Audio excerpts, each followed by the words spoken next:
Hello. What's going on? It's April is a fantastic month, not just because it's my birthday. Well, my birthday's been 2 days ago, but because we've got Michael Bay movie, we've got a Jim Carrey movie, we have a superhero movie, Jared Leto, we have a Harry Potter movie. I think that movie, Everything, Everywhere, something like that. That's supposed to be a masterpiece of a movie. I hear everybody talking about that who has seen it. And I think the Northman is coming out later this month. This month's crazy for movies, so yeah, it's pretty cool, and we get to talk about them. So that's awesome. Yeah, yeah. That's a shameless self plug for the Northman by you, man. Yeah, and you know what? The I do extra stuff. I'm an extra on that, but um, like I never watched Game of Thrones. Still not watched the first season. Never really got into it. Vikings here and there, but like the first Northman trailer came out, and I think the trailer itself is a master trailer. I have a ranking of my favorite trailers of all time. Logan, the Hurt Johnny Cash one is in there. The Greatest Showman trailer is in there. The first Star is Born trailer. Batman v Superman, and I've got more as Hmm. well, but I've got like a list of just trailers I'd rewatch to this day. Northman will be one of those trailers. It's just fantastic. Uh,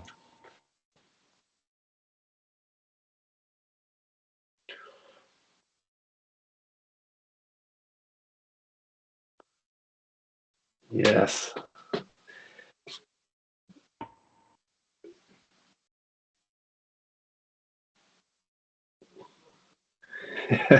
Well, look. Yeah, Michael Bay. People, it's like Michael Bay gets a lot of shit online. Like I don't really understand it because he's very unique in his style. He's very. Nobody makes a movie like Michael Bay, and I think people like he's kind of in pop culture, like because average audiences know who Michael Bay is, and that's because of the way he shoots his movies. He's done the Transformer movies and stuff like that. He's a very successful director, and that's why he gets the movies he wants to do. He gets the budgets. Actually, the budget for this movie is actually only 40 million, so it's actually not that high considering a Michael Bay movie. And yeah, this one stars Jake Gyllenhaal, Yahya Abdul-Mateen II, Isaac Gonzalez is in here, and Garrett Dillahunt, who was in Army of the Dead, Zack Snyder movie, and he was also in Fear the Walking Dead. But yeah, Michael Bay gets a lot of shit. It really, really does. And I like his Transformer movies. Like I like the first four. I don't really like the fifth one that much. The Last Night, even though I think it's the most beautiful movie of all the Transformer movies. It's just it's not a good story. But yeah, he gets a lot. it's very Yeah, bad. I've watched a lot of like clips on YouTube of Michael Bay and you know him how he works behind the scenes, and I just really like him as a director. I really, really do. Like his Bad Boys movies are fantastic as well. I really like Pain and Gain with The Rock and Mark Wahlberg and Anthony Mackie. 13 Hours was his as well, I think, was it? That's fantastic. He makes really, really Yeah. interesting movies for me. I just love watching the action. He has the camera moving all over the place and in the actor's face. So I am a big fan of Michael Bay, and I watch anything that he does. And he's one of my favorite directors, and he has such a great style. But going into Ambulance, and actually the first trailer for Ambulance was pretty good. And this is it's only $40 million budget. So far it's made 31 million at the box office. So look, it's had a lot of competition. Fantastic Beasts, it's had Sonic, it's had Morbius, a few other things like that. So the competition is there's competition at the box office right now. I think Ambulance came fourth this week domestically with 8 million. Not that good, but as I said, it's got huge competition. It's got franchises to compete with. This isn't a franchise. And Jake Gyllenhaal, I love the guy. He's not a box office draw at all. He's not. Look at his box office record. His biggest is Spider-Man: No Way Home. I think at 90 million domestically opening, and or Spider-Man: Far From Home. I think the other movies that come after that, like there's a huge gap. So he's not a box office draw. And the same with Yaya, and the same with Isa Gonzalez. They're just not. But going into this one, it's about these two brothers who do this bank heist, and of course, things go wrong. It's supposed to be an easy job, but things go absolutely shit. And yeah, so of course, there's action. We all know that's going to be action in the movie. But basically, most of the movie takes place inside this ambulance. That's the title of the movie. And they get away, it's in the trailer, but there's a cop in the ambulance who has been shot, and their best hope of surviving all of this is to keep the cop alive because look, in the heist, some people die, some cops die. So these guys are going to be hunted down and killed. But their only hope is because they have a cop with them. So they keep the cop alive. They have a paramedic with them as well in the ambulance, which is Izzy Gonzalez's character. And it follows them just going all around LA, and the cops are following them in helicopters and stuff like that. And that's basically the entire movie. And it's 2 hours of just action, a lot of funny moments in it as well, especially Jake Gyllenhaal's character. I think the chemistry between him and Yaya was pretty good. And yeah, there's actually some really awesome shots because Michael Bay, he has a drone in this movie, and he brought in I think the world's best drone pilots. I think there's two of them. Brought them in, so they're kind of directing the movie with him in a way. But he tells them what he wants, of course. But these drones are really cool because they go up and down buildings, like on the face of a building goes right down it or goes right up. But that's pretty cool. Sometimes explosions are happening where the cars just are in midair and the drone is going at just complete speed underneath the cars while they're going up the ramp. It's really, really cool to look at, and I really liked it. And I think it's his best movie in years. It's a shame people aren't maybe going out in floods to watch this because there's got some really nice, like Michael Bay's shots for me. Six Underground didn't really have it, but this one kind of did because a lot of the shots look very cinematic, so clean, look just perfect at times, and yeah. So 2 hours just adrenaline-inducing action, camera cuts all over the place, some nice shots of LA, some nice music as well, some nice twists and turns that you could probably see coming. But I thought overall it was a good popcorn-driven movie. It tries to add emotion there, as Michael Bay fails to do in a lot of his movies. He doesn't really have that emotion, but he tried in this one. There's a scene that sets it up around the start with a certain character, and then there's payoff at the end. But I just didn't feel anything in that moment. But that's just something that he probably needs to work on. But then again, he's very action heavy. He's very camera work heavy. But I think he's such a visual director, and I think the way he shoots his stuff is just fascinating to watch, and I find it very, very interesting. So Ambulance is one that I'd recommend. I'd definitely go check it out. I could see it probably doing better on streaming and PVOD and stuff like that because there's a lot of competition out there right now. But yeah, it's a good watch. I really enjoyed it. I really, really did. And I got an A- cinema score as well, which is pretty good to audiences who are going to see it. Do like the movie, but I just think there's too much competition out there right now with a Harry Potter franchise movie, with a superhero movie, with Sonic, which is blowing up the box office as well. So there's a lot of competition, but it's made 31 million. In the next few days, it should make its budget back, but it might not make profit. It might just break even, but it might not make profit because it needs some good legs, and it probably won't, unfortunately. Yeah, I was considering seeing Ambulance. I flipped a coin and I went to go see Sonic instead, but I do want to go see Ambulance. So, Maher, it's funny you bring up the fact that you like Pain and Gain because check this out, man. What's that? Nice. Yeah, I watched it. I don't know if you can see it, but there's a signature from Marky Mark himself, really? like right there. That's pretty cool. Yeah. That's awesome. Yeah, I won it. I won it off of Twitter, like around the time the Blu-ray was coming out. So that's my biggest flex. Yeah. No, I rewatched Pain and Gain the other night, and it's a very funny movie as well. And I love how he has these kind of his movies are very funny. I think they do a lot of improvisation with their comedy. They don't really write most of their comedy. It's just kind of on the moment, in the spot. And that kind of adds to the kind of realism of certain characters as well. But look, I thought it was good. And yeah, there's some really, really good. There's an awesome shot of, I think it's, might see it in some of the clips that's being released right now, but they're kind of on the LA River. And there's a bridge, and two helicopters go right underneath the bridge, and Jake Gyllenhaal's character's there with an AK-47 shooting at them, and the helicopters are so close to him, like it's unbelievable. And I think that's a shot that that wasn't in the script, and Michael Bay was able to get permission for two helicopters. He just brought them in and says, "Oh, we're going to go shoot this," and yeah, the movie would have been wasted as well, but he was able to get a lot of the cops in the movie, like of private cops, real LA cops as well. So, like, to do that, you need licenses and permits and stuff like that. He was able to get it for free because he used actual cops in the movie. And so they're real people. They're real people. And there's also a scene in the movie where the paramedic has to do a procedure within the ambulance, and she has to FaceTime a doctor because she's only a paramedic. And she FaceTimes these two doctors to help with this bad procedure. and these are actually real doctors in real life, Michael Bay's friends. So there's a lot of real people in this as well. So it kind of adds to it as well, you know. And Garrett Dillahunt was really good. He's playing one of the main cops that's trying to take these guys down. He was good.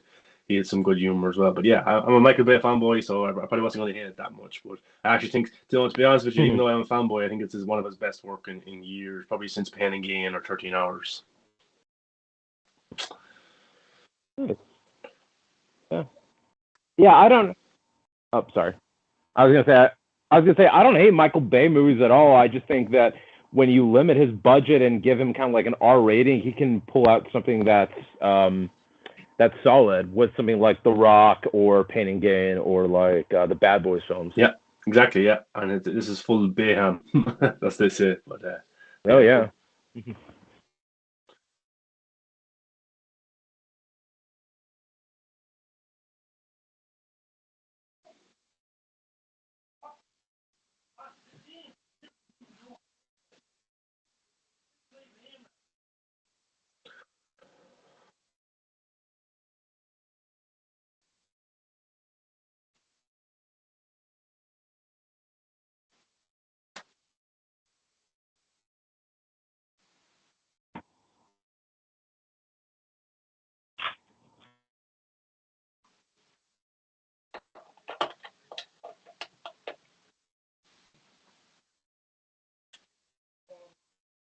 Oh, oh shit! Sorry, yeah, I accidentally turned it off. Sorry.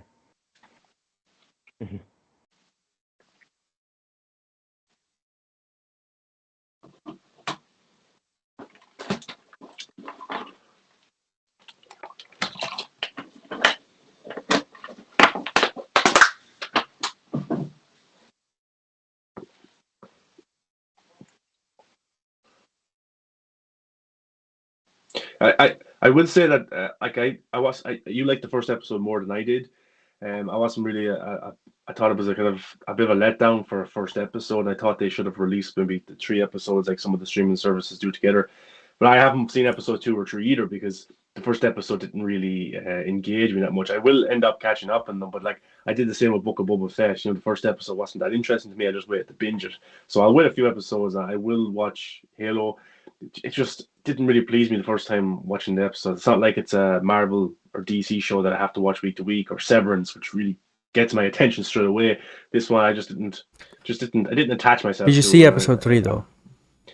I haven't seen 2 or 3. I'm saying I will catch up on them because I didn't feel like I needed to see episode 2 after watching episode 1 because I wasn't that thrilled with it. Got it. So yeah, I'm gonna see episode 3 today in a few hours. I still have some stuff to catch up on, and then gonna watch that. But episode 2 was pretty good. I feel like this story is taking its own path, separate from the game, and I'm liking where it's going. I think the strongest part about this show is its budget and the visuals. They feel that they spend a lot on these elements, so at least we have that going for it. Has it improved since the action since episode 1? Because I thought those aliens, the CGI was just poor when they were jumping around the place. Really? Even Halo himself, when I thought it was really shit, man. I didn't. It's not like it wasn't like terrible where that's why I hate the episode. I didn't hate. That's not why I didn't like the episode. I just didn't like it because I thought this didn't just grab me with the story it was trying to tell. I just thought the way they jumped and ran at times just didn't look that right. It just looked a bit weird. Yeah, they're supposed to be these Spartans, so they have some super strength. But yeah, while they are jumping, especially around people who are obeying gravity laws and they are not, it's kind of weird to see that. But I didn't find anything bad with the CGI stuff because I feel like the aliens definitely are very true to the game, the designs and the vehicles and the physical suits. I don't know if they're actual suits that they're wearing, but they do feel like them. So I thought they were pretty good as well. So episode 2 had a lot of big CG moments and they look pretty good. But I haven't seen episode 3. Apparently, there's some nudity going on with Master Chief. So people are talking about that. So yeah, let's see. Have you seen it, Rokan? Not yet. I actually forgot Halo had come out, so I do plan on playing catch up. Hopefully before the finale, just so I can watch the finale in real time with you guys. So that's gonna be on my list All very right. soon. So Long with Severance. yeah, Severance is one you definitely have to watch. Look, the season's over, so I can now watch the Mhm. whole thing as one. All right. So let's So. move on to Fantastic Beasts: Secrets of Dumbledore. Okay. Just to say that I really love Harry Potter, but I Mhm. never felt the need to watch Fantastic Beasts. I haven't seen Where to Find Them, and I haven't seen Crimes of Grindelwald. But I will check them out, and I will watch this one. It's just there was so many movies to watch this week with Sonic and Morbius and Ambulance. I never got to do the rewatch or the first time watch of the previous two. So I haven't seen the new one, and but I can tell you everyone that it made 58 million in its opening weekend internationally in 22 markets. It hasn't hit the US yet. So 58 million, just put some background to it. It's a solid start, but it's not that good. I know COVID and China is kind of out of order in a way as well with most of its theaters, but 75% of the box office income for Where to Find Them and Crimes of Grindelwald was from the international box office, not the domestic. And for it to open internationally first at 58 million in 22 markets, I was expecting a little bit better, considering Sonic has already made 140 million right now. So I don't know if it's going to get as much as the other two movies, but then there's pandemic, there's HBO Max in 45 days as well, so we'll have to wait and see. But yeah, I don't know if the Harry Potter fan base that's loved those movies has carried over into the Fantastic Beasts movies as much. My opinion. They haven't as much, and let me tell you why. The first two movies, they tried to go opposite of what Star Wars was doing with Force Awakens and Last Jedi, in the fact that they tried to do something different with, you know, with this franchise rather than just sticking Harry Potter nostalgia in your face. And of course, as one could expect, that didn't go over well with audiences. They wanted that Harry Potter magic and all that, right? So I liked the first movie a lot. I think it's a really good movie, even just as a standalone. It's a very good movie on its own. And add to that it happens in the Harry Potter universe, it makes it even better. It's just a very good, well-made movie with heart, and there's humor. The characters are amazing. The story is amazing. You feel part of the universe, but also it doesn't rely on any of the Harry Potter stuff. You just know certain things like magic is still there and all of that. But the second movie is where it had a lot of issues. Okay, so the first movie, the end of the first movie, there was a reveal that nobody saw coming when they were watching the movie because the casting wasn't even announced back then. So that was a pretty good reveal, and a lot of people loved that, and they were I'm excited to see the guessing second movie. Johnny Depp. No, I'm just guessing. Maybe you're right, maybe you're wrong. So the second movie happens, and there's Johnny Depp as Grindelwald, and people did not like that movie as much. And I don't know if that's got to do with Johnny Depp or it's got to do with the fact that the movie is kind of boring. I liked the movie, and it's kind of dark, but it's not something that a Harry Potter fan would enjoy, a casual Harry Potter fan would enjoy. So maybe that's the reason. Also, I don't know. Maybe it's J.K. Rowling too. I'm not sure, but that movie didn't perform well. I think that's one of the biggest reasons why this movie had a slower start than expected. But Maybe, yeah, I don't know if Johnny Depp, justice for Johnny Depp was trending today as well. Might have something to do with as well with some fans. I don't yeah, know. Maybe. yeah, that's definitely an issue, and Yeah. as well as J.K. Rowling. It's true. Yeah. Yeah, the whole J.K. Rowling controversy, which by the way they also They got rid of her doing the writing for the third movie, and they brought back in Steve Kloves, who had written all of the Potter films. And David Yates is again back directing this one, so he's Yeah, definitely one of the yeah. Harry Potter Right. legends by now. Like he did so many of the Harry Potter movies. He did all three of the Fantastic Beasts movies, and I think he did a pretty good job with this one. The one thing that this movie has over the previous two, I would say, is that it brings back the Harry Potter magic. So it gives you those Harry Potter moments. I did notice that in some of the marketing for it as well. That This one Yes. felt a little bit more It literally Harry starts with the Potter-esque. Phoenix and Hogwarts in the Oh, really? trailer. Yeah, yeah. Well, like Oh, I yeah. think it's good to do these new stories and not like be dependent of the old stories Yeah. and the old franchise. But then, in a way, we're in this kind of nostalgia meta era of these movies that are coming out, where you look at Scream, you look at Ghostbusters, you look at The Matrix. You're gonna piss off fans if you don't really have what they Yeah. want in the movies. And there's a way to do it, Yeah. and Halloween as well. There's a way to do it, and there's a way not to do it. But I think you kind of have to give fans what they want Yeah. to an extent, but just not go overboard like the Rise of Skywalker. I think Rise of Skywalker is just too much, and I think something like maybe I don't know something is too little. Like I can't think of an example off the top of my head. But just say, like Matrix. maybe the Ghostbusters. Maybe Matrix, yeah, Matrix went against it a little bit as well. Yeah, maybe like completely changing it, like Ghostbusters 2016 with the female cast, maybe something like that. Like that's just don't go that way. It's kind of find that middle ground, and Yeah. that's what I think works. Yeah, I think this movie did box find office. that Yeah, middle and- ground because it has the story focuses, the whole plot focuses on the Fantastic Beasts element that is definitely in the plot this time. It's not just side characters just roaming around, the plot is very much focused, on a Fantastic Beast. So it is pretty amazing how they did that, as well as bring back the old Harry Potter feel and magic, and obviously Hogwarts is in some of the trailers, so that's already out there. That's there, and you have the story also focuses more on Dumbledore and Grindelwald. So Jude Law is, let me tell you, he's fantastic as Dumbledore, and there are some scenes that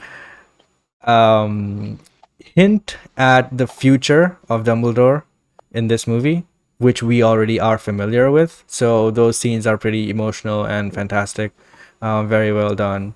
And his I don't think that he is mimicking, the old Dumbledores. I think he made it his own character, but it still doesn't feel like he completely departed from that. He just feels like a younger version of them. So he has that Dumbledore charm, humor, and sincerity. So responsibility, all that. He does portray Dumbledore very well, and I think he will be one of the biggest draws going forward in the sequels, if those are Dumbledore centric as well.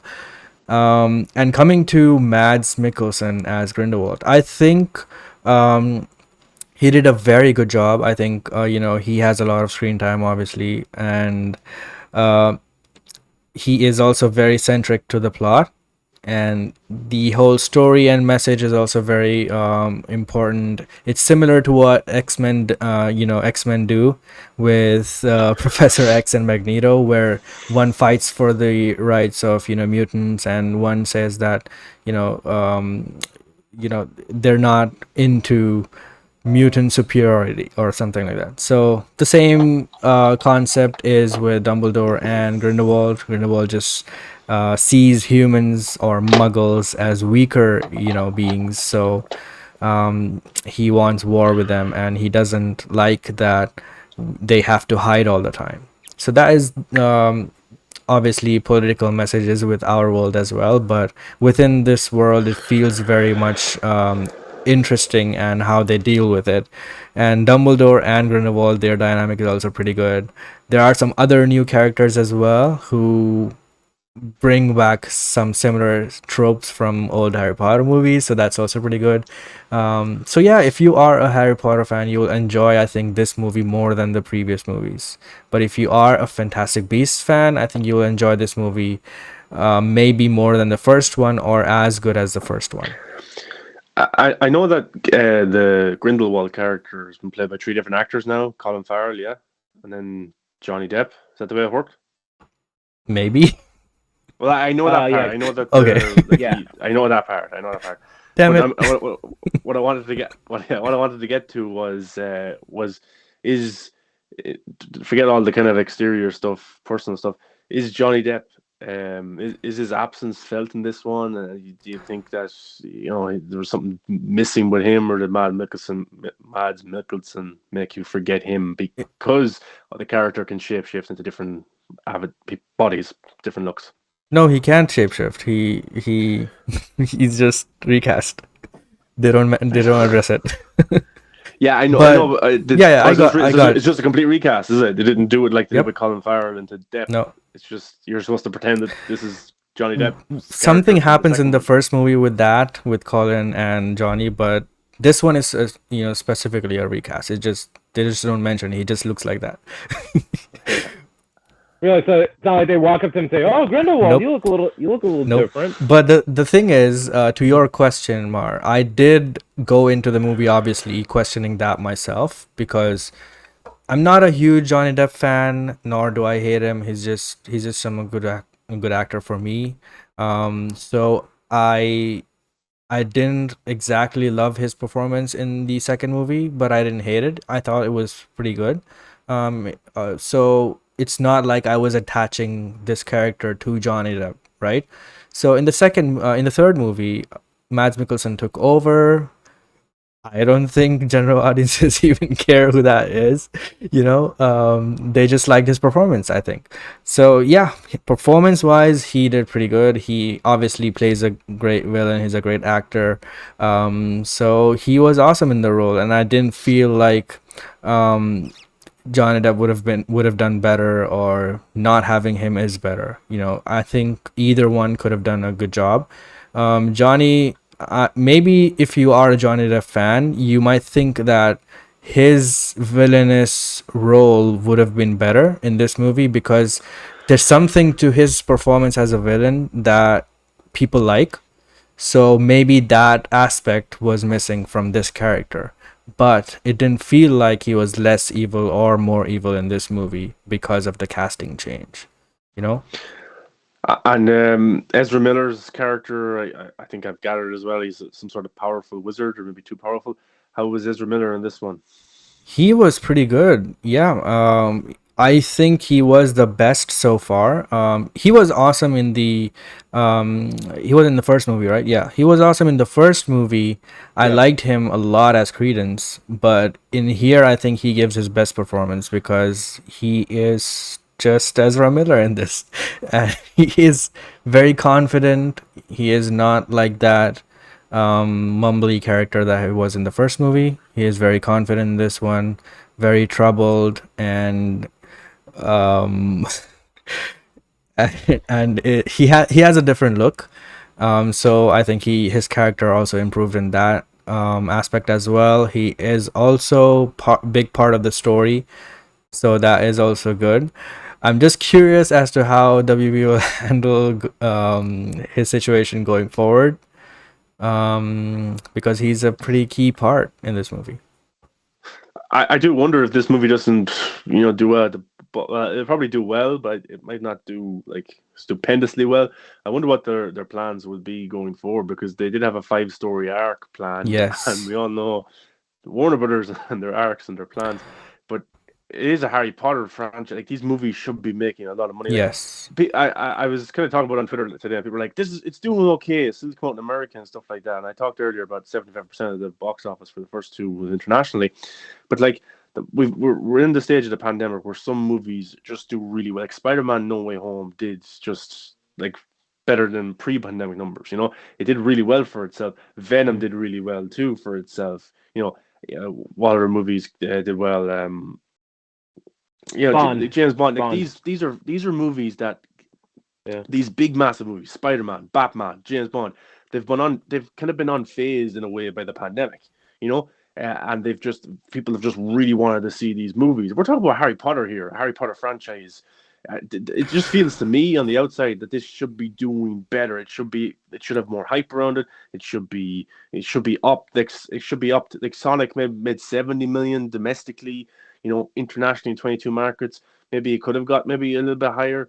I don't know. I just maybe I'm wrong. Maybe I'm looking at it in a different way. But I just think that this is Harry. This is a franchise. This is Harry Potter franchise. Yeah. It should be doing a lot better, in my Maybe opinion. Should be. Mhm. maybe the executives are thinking like that. And they're just Yeah. frustrated as to what to do. So they just inserted a lot of Harry Potter elements in this movie. But I think it Yeah. didn't feel forced. It feels like they had that very much in the plot, so I didn't feel like they were just, oh look, we let's go to Hogwarts and play some Yeah. Quidditch and all that. It didn't feel like Yeah. that. It felt like very within the plot, so I like that.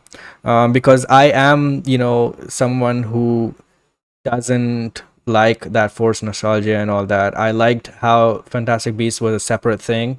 Even though, it is in this universe, it didn't feel like every single time you're walking, you're seeing something. Oh, look, that's the Hogwarts. Oh, look, that's Hermione's grandmother or something like that. Yeah. You know, I feel like this movie did a pretty good job at walking that fine line. So I feel people will be very much happy with this one, particularly, especially Harry Potter fans, and the general audiences as well, because everyone loves Harry Potter. So that with that said, I also feel like this movie will have legs. And I don't think that the domestic release also will be that huge, um especially because of the type of film this is and how the story is. I don't feel like it will just grab the general audiences into the theater and all that, especially when Sonic is playing. Like, that movie is amazing. I haven't seen it, but from the trailers itself, it looks amazing and a lot of fun. So naturally, people and their kids will just go watch that movie instead. So that's the reason I think this movie will have legs. Maybe if they keep playing this, because they are marketing it like crazy. Like, every single day, I see a damn notification from WB channel about this movie. This kind of thing happened with the Batman, where every day they just send out notifications and trailers and TV spots. They're doing it with this movie as well. So I think they should. I don't think they should put it on HBO Max in 45 days. I think they should hold off a little bit. I don't think they You know, can. to Yeah, probably not. But like, Batman is kind of stalling now at the box office because like I'm gonna wait for it to hit streaming. I was busy and money and stuff like that, but I didn't feel like I needed to go see Batman a second time that kind of way. And I said, oh, I'll just wait 45 days. I can see a lot of people waiting, for like these movies to hit streaming because it's not that Yep. long really. You're only waiting really a month, and then it's hitting streaming, and you can just sit down and watch it at home because people did get in the phase of staying at home watching movies, and if you see it once in theaters, oh sure, I'll see it again in a month at home. So it's like that can be against it as well. And maybe on the other side of this, there's analytics, there's numbers coming in on HBO Max and on these streaming services where the executives are pretty happy. They're getting the viewership into their streaming servers, they're getting subscriptions, they're getting buzz around the brand. So maybe box office, I don't think it is like the concrete element of whether a movie does well or not anymore, because in 45 days it's on a streaming service, and if they really depended on box office, they just keep it in theaters. They wouldn't be putting it onto a streaming service, but they are. So there obviously is some side of it there that we don't get in full figures, where it is beneficial to them. So I think we have to take into streaming as well, even though there's no there's no like numbers we can look at and say, oh, this did well on HBO Max or not, But I think there must be a reason behind it if they're so eager to get them onto the streaming services. Absolutely. I mean, especially now with the merger coming to a close, which we'll talk about in just a bit. They are very streaming focused, so they need. Look, if you ask me, I would say that the 45-day window is, even that is too long. I would, if it were me, I would put a 30-day window, straight up, just 1 month. But I understand that Yeah. they need to make money and all that. But if they are streaming focused, I would definitely say that you have to go 30-day. But they also have to please the theatrical, owners, and those people also need their cut, right? So that's the reason they have to keep this window a bit longer, because if they don't cooperate with the theatrical, exhibition owners, they will fuck up their movies. They need the exhibition owners to be good with them so they can get, their movies good exposure and then perform well. Yeah. No, that's a good point. And Rokan, have you seen the movie? No, Fantastic Beasts doesn't come out here until I believe Wednesday or Thursday or some around that time. So I do plan on seeing it because I do love Harry Potter. You know, I was a kid when the Harry Potter films came out, and my sister is the biggest Harry Potter fan that I know. So I'm gonna take her to go see it. But I do enjoy the Fantastic Beasts movies. I think I enjoy the first one more than the second one, just because I just like the tone of it better. The second one I like for how it shows how an evil following is created. Like I like how it goes into that. And Jude Law is great as Dumbledore. But all I can say is I'm glad you dug the third one. I can't wait to see it once I get the chance. Funny you mentioned though that they've been seeing the marketing everywhere for it, because literally, like, we're sitting down to watch Sonic, and they'd shown the trailers during Sonic, and one of the trailers they'd shown was a Fantastic Beast Harry Potter montage type of trailer. Nice. That was pretty funny. Yeah, I thought it was pretty funny. I was like, wow, literally just a few days before we get a Fantastic Yeah, I Beast think trailer. that's the general consensus, right? Like, even if people didn't like the second one, most of them like the first one movie.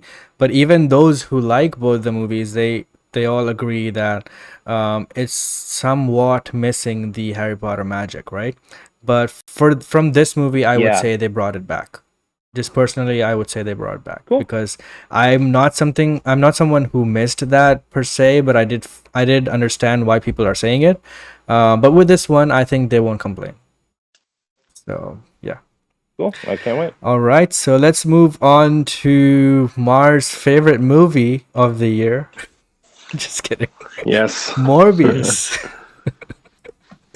All right, so joking aside, I would say that I pretty much enjoyed this movie. I thought it was pretty good. It's not even me saying that because I saw the hatred of it. I just objectively went in and judged this movie by itself, and I thought it was pretty good.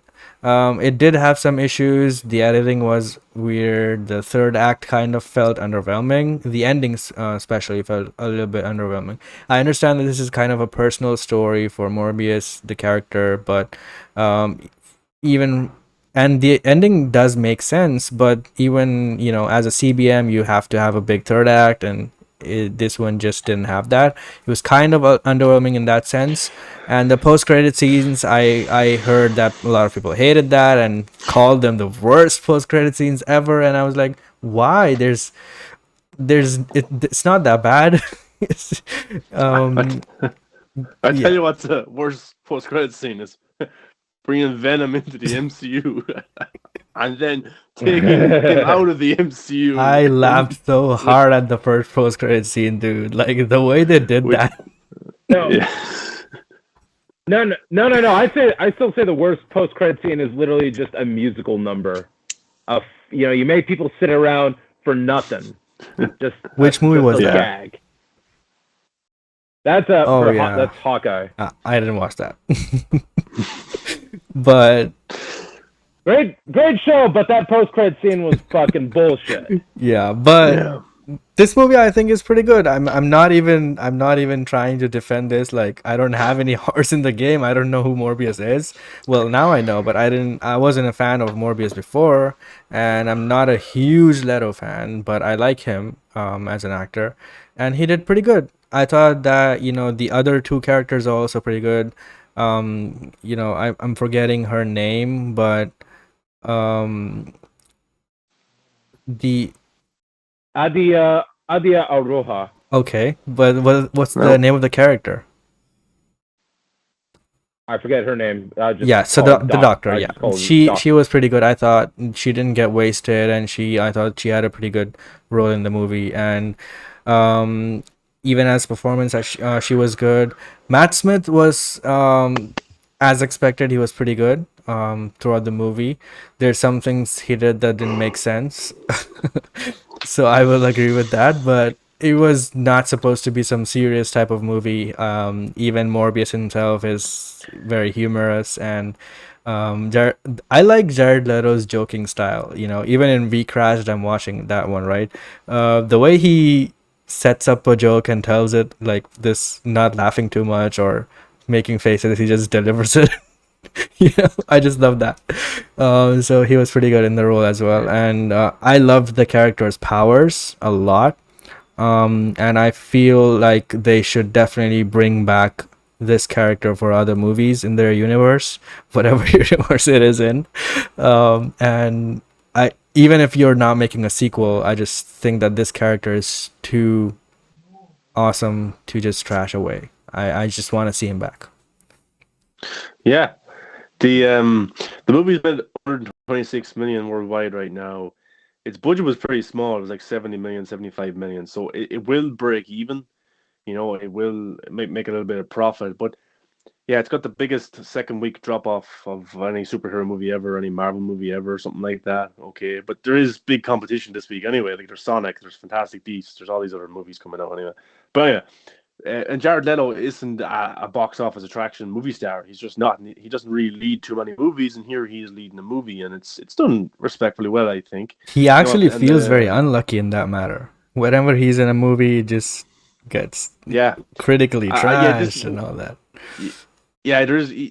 Well, aside from Justice League and Dallas Stars Club. Yeah, but and this movie was chopped up big time. Like, and you can tell certain scenes. Like, there's a scene at the start of the movie where you get the Nobel Prize. There's definitely a scene of him giving a speech at the Nobel Prize ceremony, and then we just find out in the next scene that he just told everybody off or didn't accept it. Like, it's cut off in places where there is longer scenes, definitely. So this movie was much longer.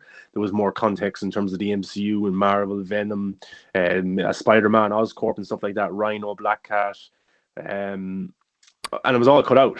Although I was surprised to see one connection there. They had one connection, but they should. You're talking about a piece of dialogue, yeah? No, the newspaper. What was on the newspaper? I must have missed it. They had the Daily Bugle for the Amazing Spider-Man movies. Oh yeah. I'd seen that. I was looking for any writing, but there was a lot of scenes cut in this movie. You can just tell from watching the trailers and the TV spots, and then watching the actual movie, and you can tell where a scene was cut. Yeah, and that's disappointing. And Jared Leto has kind of gone through that now, and maybe like I could see this being maybe he's making good money. Maybe at this stage he doesn't really care that much, but. I could see him maybe just stepping away from these big franchise movies if this keeps happening. He's supposed to do Tron next with Disney. Similar thing could happen there. It has to be kind of demoralizing at times to put all this work in, and then a lot of stuff is cut. The movie feels like a marathon. Or like a sprint. Sorry, it feels like a sprint where it just cuts to next scene, and it moves. The story moves so fast. And is it Matt Smith's character? Matt Smith, is that his name? Yeah. He just turned into a villain out of nowhere, really he just does. And but I thought the visual effects were really good in this movie. I thought they were really, really good. Like this movie doesn't look cheap or anything, even though the budget was small. It doesn't look like it's tacky. It looks pretty good, yeah. Bad. Even the powers. Really good, and it has a dark feel to it as well. It's not like it's a bright movie trying to be bright. And the humor isn't stupid. It's kind of very subtle humor. I was actually surprised there was humor in this. Yeah, and I tell you, it doesn't feel like any Marvel movie I've ever watched. It feels like a very kind of a dark kind of maybe a movie that you would say like, oh, this movie here would fit in well with the X-Men universe. Like there's a few movies I feel about that. Or the Nolan Batman movies. Yeah, it just feels kind of unique in a way, and I thought I did enjoy the movie. I did like. Well, just funny you mentioned the X-Men universe. There was a reference where I was like, "Is that an X-Men reference?" Yeah, but like, there's movies out there, original movies that aren't connected to any cinematic universes, and I do say that movie right there that would fit in with the X-Men universe, or even the new movie with Zac Efron, Firestarter, I think it's called. The trailer for that, it looks like it could take place in the X-Men universe, The stuff like that I think is interesting. Yeah. But no, I thought the movie was the hate for this seems to be unnecessary. I don't think it was terrible or anything like that. I thought it was a solid movie, solid performances. Jared Leto was pretty good. Yeah, it moved very, very fast, but I didn't see any problem. It's not like I had really bad CGI or the dialogue was terrible or stuff like that. I really don't see the hate for the movie at all. I do think if they kept the Easter eggs we got to see in the trailer, I do think if it was more attached to the MCU, I think the perception around the movie would be very, very different. I think Venom Let There Be Carnage, the Spider-Man post-credit scene with Tom Holland kind of saved that movie a lot as well, and perception with fans and stuff like I that. thought this was a And this better movie movie than that. Yeah, I agree with that as well. I think maybe Venom 1 is better than this, but I Yes. think this is better than Venom 2. Yeah. But yeah, I think if it had that connection, I think people would be like, "Oh, this is a fun movie, MCU Yeah. entry. They're connecting stuff together." But it didn't. And you know what? I kind of like that they cut away all that stuff, because at the end of the day, it was just a movie, an origin story about Morbius, Yeah. and it trimmed the fat, and it just told us this story, and I got to it very quickly. Yeah. And you know what? I love the color font for the logo at the start. And at the end. Yes. I That was thought pretty cool. I thought they would have more of that aesthetic in the movie. They didn't have too much of that. And they never had it in the marketing at all Yeah. The green and red, right? either. In the beginning? The purple. The purple. Oh. Was it different for you? No? No, it was the green and red thing that was coming where it said in association with Marvel and all that. Oh, yeah, that was cool. Yeah, Yeah. I'm talking about the actual Yeah. Morbius logo. Oh, yeah, the yeah. purple one. Yeah. I thought that was pretty cool. I like that. Yeah. And the third act. His was no powers third also act. had purple in that, right?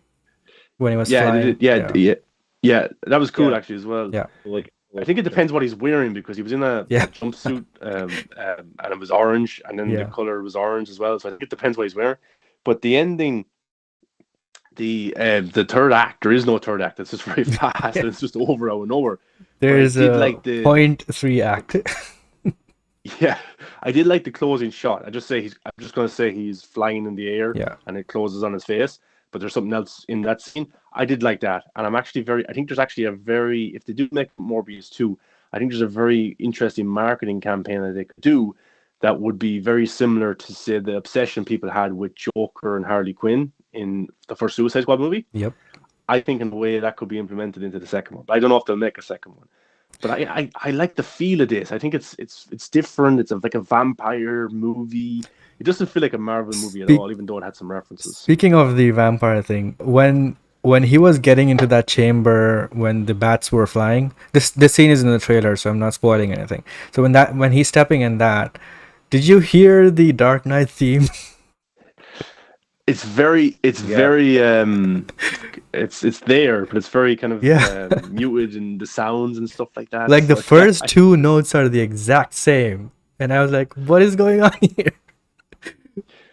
because I've seen this on TikTok. Somebody, I just seen a second of it, and they did like a voice saying, "I can't believe they used the Dark Knight theme in Morbius." And They I'm like, did. That can't be real. That can't be real. Somebody just got the music and just did that, but it's actually there if you listen Yeah. very closely. So yeah, my thoughts are that I would like to see a sequel. I'm not craving for it, but I definitely want the character to reappear in future movies. Oh, definitely. I think there's if they look at the movie and say, yeah, this movie, the second one's not going to be profitable at all, throw them in somewhere else, because I think the character would when I Venom got to and see him Morbius jumping teaming around, up would be awesome. that'd be cool. But when I got to see him jumping around, like for the fight sequences, I was like, I want to see this guy fight Spider-Man. This would be so cool. Yeah. No matter what Spider-Man it is. And we have to remember as well, like Venom 1 came out and it was a big hit. Mm-hmm. But that character was in Spider-Man 3. Mm-hmm. And that was a big movie, even though it's maybe not a great movie, but people were already aware of the character. This is an origin story for a character nobody knows anything about. Yeah. And Starring Jared Leto. Starring Jared Without Leto, any box Spider-Man office connections. without any, and there's no like the surrounding cast. There's no like big name for the surrounding cast at all. There's no like Morgan Freeman. There's no for like in any of the DCU movies, like there's always like a side big actor there, but this one didn't have that. And also the name Morbius, like how do you pronounce it? Stuff like that. It had a lot going against it. And I think it did pretty well for itself at the box office for a character that's unknown and put away everything. I think actually exceeded my expectations for what it was gonna do at the box office, because I was thinking that, especially with the Rotten Tomatoes score, the critics hating it, like everybody's hating this movie, and even it's bad when even random gamers you never heard of on Twitter are just coming out and making Morbius memes. you know, that's when you know that okay, this has crossed the CBM fandom and went into the general audience. So yeah, despite that, it's doing pretty well. So I'm happy for him. Me too. Rokan, go ahead and say that this movie is shit. Yeah, I was gonna say this is gonna be an interesting talk right here because I mean I'll just say like I didn't like it at all. I didn't like Morbius. Now I don't hate it for the reasons I've been seeing people hate it, where they have like this preconceived notion where they're like, well, if it's not MCU, we're gonna hate it. Like I have nothing. That's not my thing. I just don't like the movie because I don't like the way that they did Morbius ultimately in this movie, which is that they make Morbius a hero. That's one of my complaints as well, even for Venom. Yeah, exactly. And Morbius has always been a monster. Like it's always been kind of like the idea that that he gives into the monster, and when Spider-Man fights him, Spider-Man sees him as a victim ultimately. You know what I mean?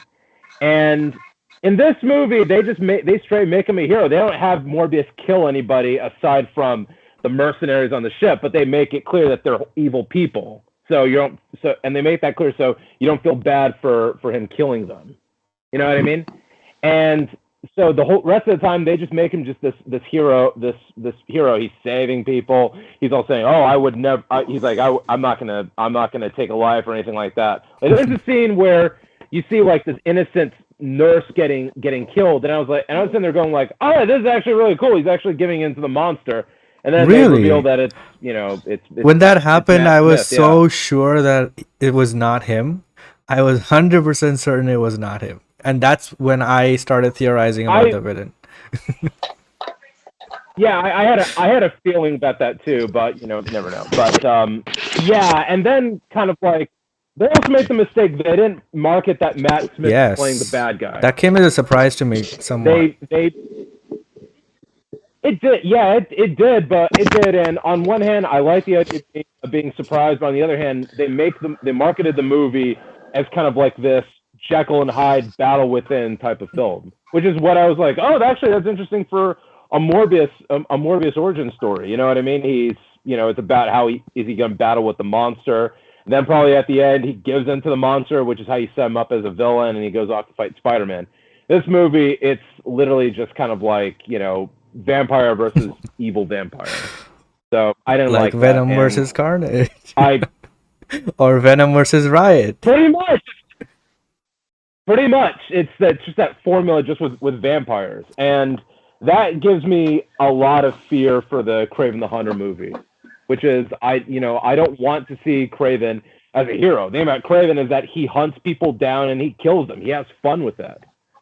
And I don't want to see them just turn Kraven into some But Morbius is portrayed as a villain. Did you see the second post-credit scene? And that is my other thing too. That right out of nowhere, they do a Michael Morbius heel turn. That was so funny to me because I understand why people are hating this, because they are going through this the second time after failing the first time. I actually liked when they teased that in the Amazing Spider-Man 2, but I thought it was well done there. But this time it was just like, don't even bother, just put it in there.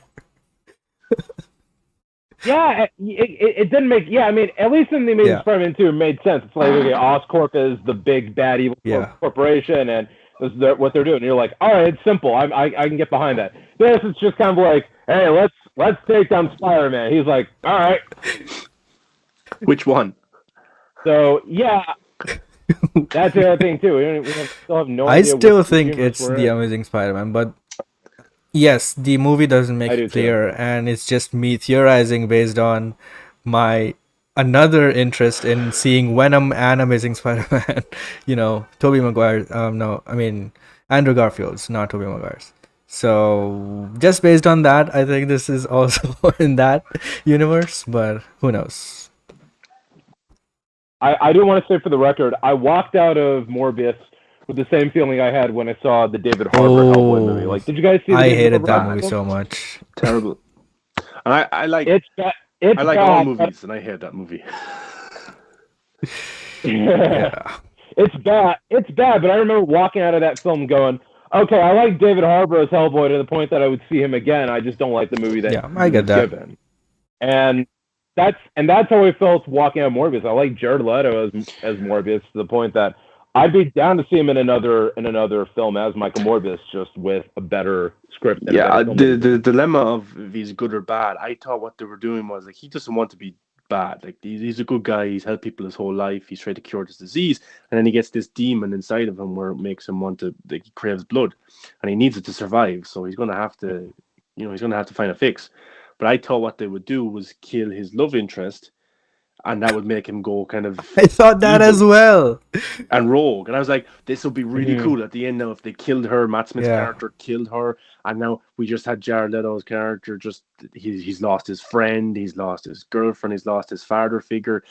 What is going to happen to this character now? And he just goes complete like rampage, and that's where Spider-Man comes in. That's where the Sinister Six comes in. But Mm-hmm. then they just flipped it on its head. I actually did like the ending because I'm very intrigued to see how those two would work together if we get a continuation. But I thought that's how they'd set it up, but they didn't. That's how they should set it up. Yeah, credit credits due. I will give this movie credit. I did like Vulture's redesign. Yeah, that was pretty good. Like Vulture has more Yes. more of a beak, this time around, which I thought was cool. So if there's any big positive I can take away from Morbius, it is Even the though that Vulture scene redesign. kind of doesn't make sense. I thought it was It does. liked Yeah, it. it makes Yeah, I makes liked really it no too. sense, but I'm like, I liked the redesign's scenes, like cool. both the post-credit scenes. I liked them. The first one, I was just laughing hard because I didn't think they understood what happened in the other movie, the way it works. No. But the second one, I actually liked how the scene played out, but it kind of didn't fit within the movie, with the rest of the movie.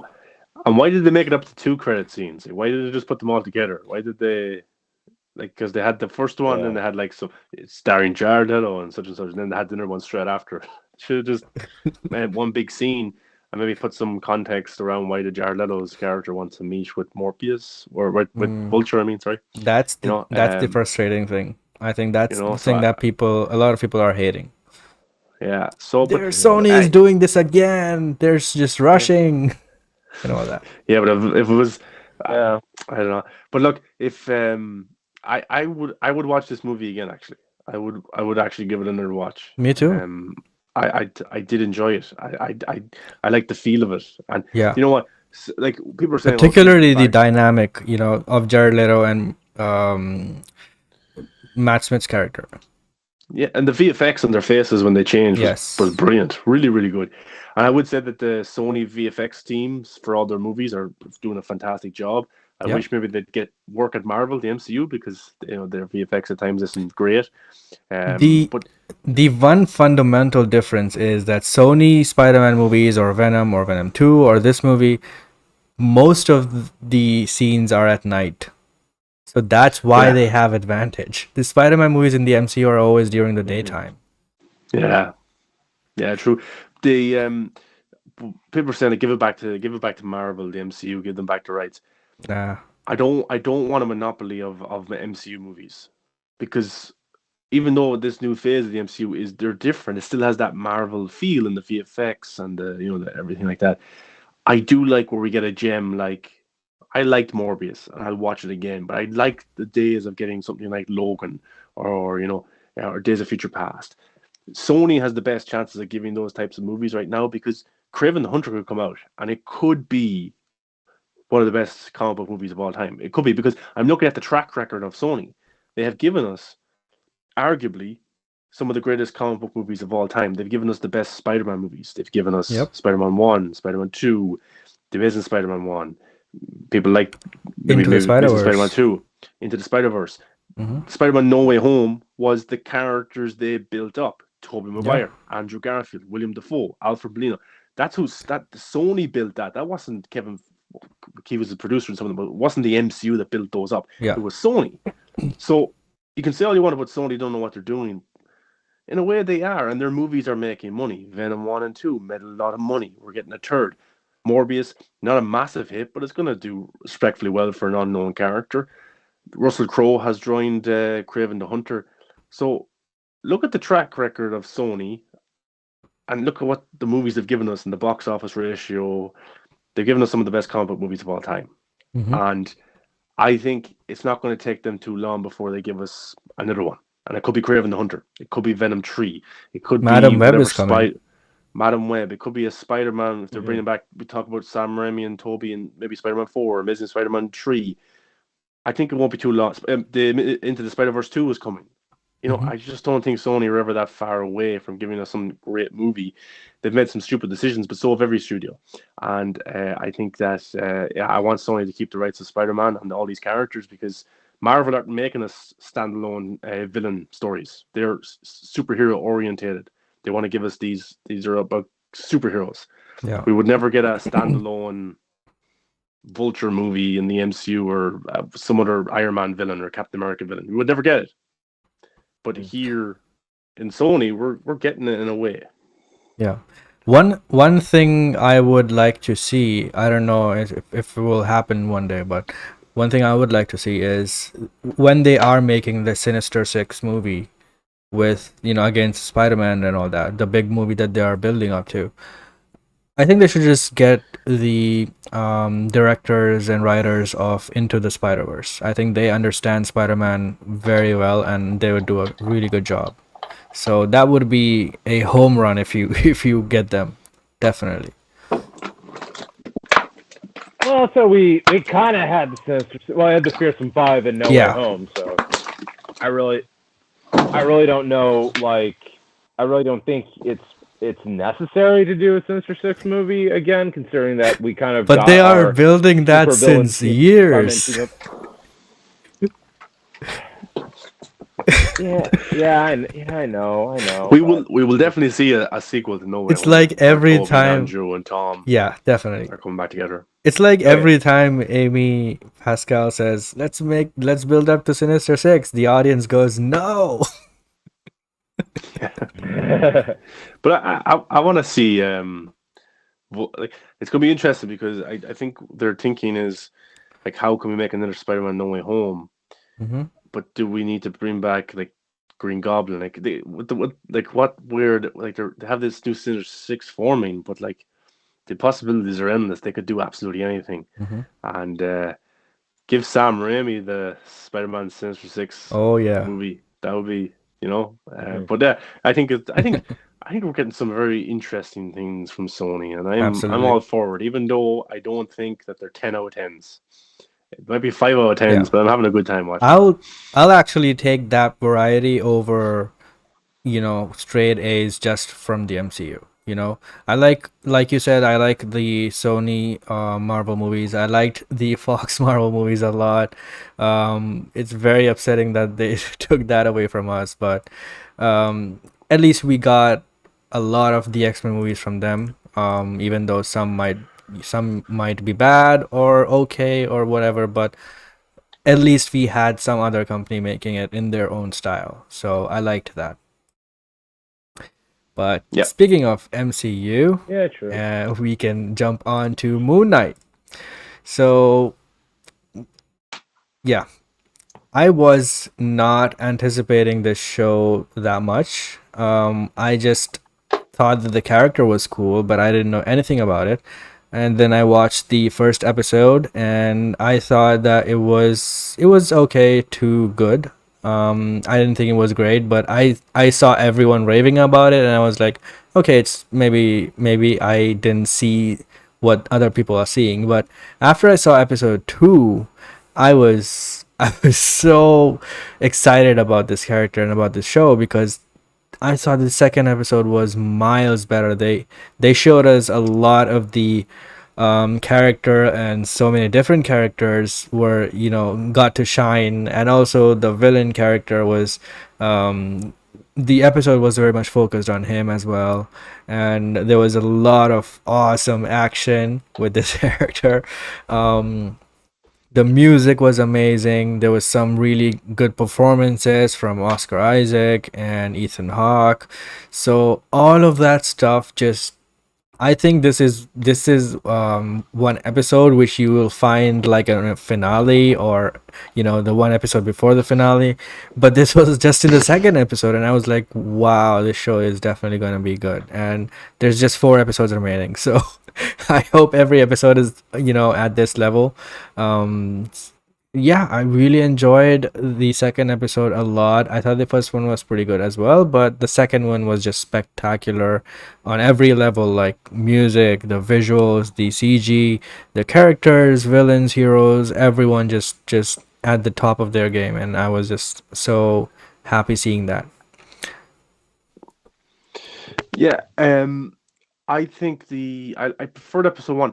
I think episode one for Really? me is the best premiere episode of any of the MCU shows that I've seen. I really enjoyed that one. I think it's the best of the premiere episodes. It was a weird kind of feel to it. Oscar Isaac, this kind of tormented character who's, he doesn't know what's going on himself. He can't find love. He gets his day mixed up. He misses his date. Eating the steak alone, and Yeah. trapping himself to his bed. It's dark and it's scary, but it's funny at times as well. And Ethan Hawke is playing it so straight as this kind of cult leader as well, and it's so different from how Oscar Isaac is playing Mark and Steve. Um, but I think the CGI in the first episode, especially on the road, the car chase, was poor. I didn't like that at all. And then also they were trying to hide Moon Knight as well. So every time Moon Knight came out and was doing an action sequence, they cut the black, which was interesting because it kept us kind of on the mystery side of things. What's exactly is going on here? What's going on? I did like that. And in episode 2, we didn't really get to see Moon Knight fight that much either. In terms of fighting like men or hand-to-hand combat like that, he was fighting a monster. So I am intrigued to see him fight human characters. I want to see how the effects or the hand-to-hand combat is done there, because I hope it's better than what we've seen so far. Even fighting the monster in episode 2, I still don't think the VFX are as clean and crisp as they should be for such a high-budget Marvel movie, and that comes across in a lot of the shows and movies. But it's more kind of character based at the minute, more story based, and that's interesting as well. It's not depending on the action, which is good. But I hope when the action comes in full flow, it's awesome. But I think Moon Knight's suit looks terrific, especially in episode 2. Some great shots there, running across the buildings, and it looks fantastic. Music, yeah, very good.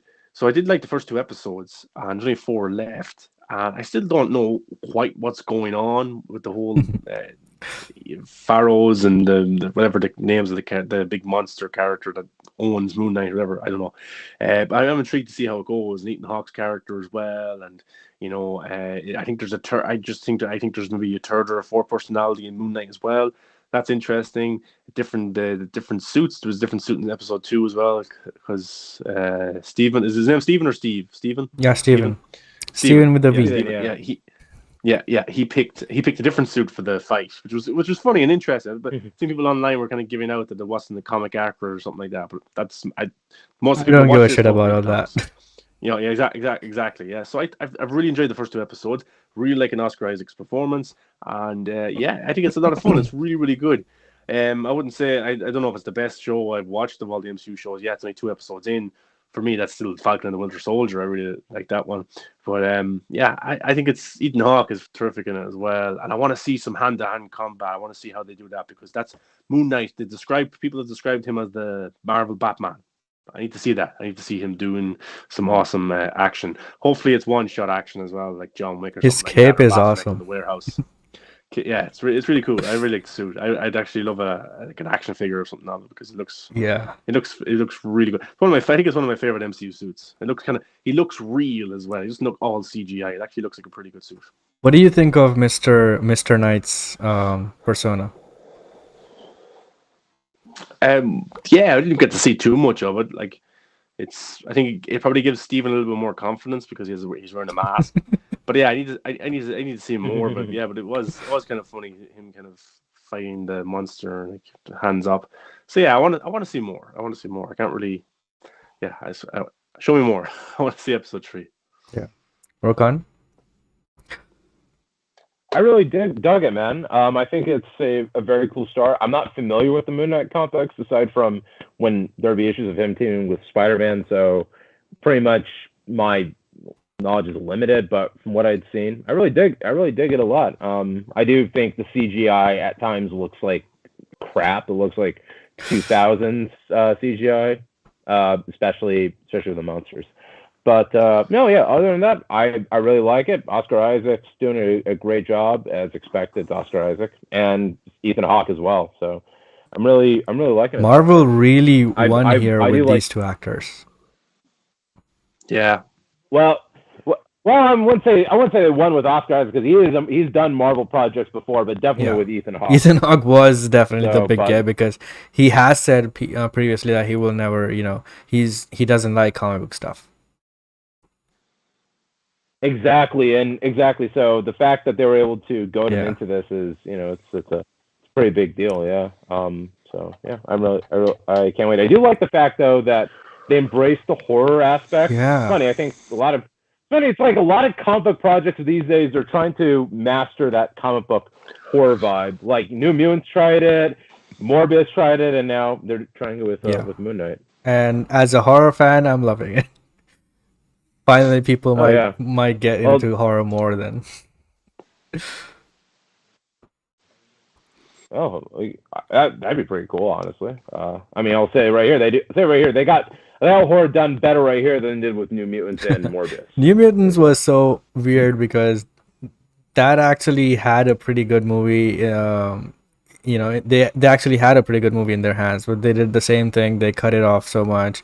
They added a random dance sequence in there. I just don't know why they did that. It felt so much like, oh, this is too serious. This is too, whatever. This is a kids movie. You have to have some fun in there and all that, right? So, yeah. Mm-hmm. But Moon Knight, Moon Knight's visual effects I think are terrible, but I think the story is interesting and it has a bit of mystery to it as well. So yeah, I'm enjoying it. Yeah, I'm glad that this has come out right now and will keep us busy until Obi-Wan comes out. Yeah, Miss Marvel. Obi-Wan.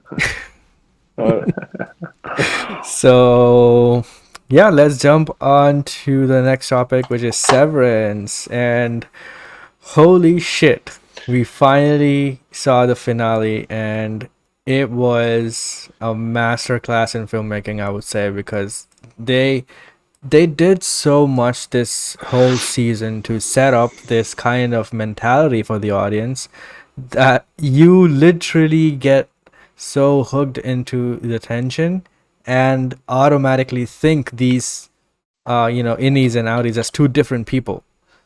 So that's one of the fascinating things that this show did with the audiences, because I felt like, at first you might feel it is ridiculous, right, when you are explained the premise of the show, but by the end, in the finale, they actually played with our minds and they made it work.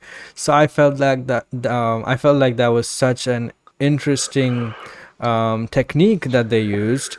So full kudos to Ben Stiller, the writer, the camera, the cinematographer, the production people. Everyone just made this show perfect. I think that this is one of the best shows in a long time, like a decade or over that. But I just think that this is, on every level, this show is just masterful.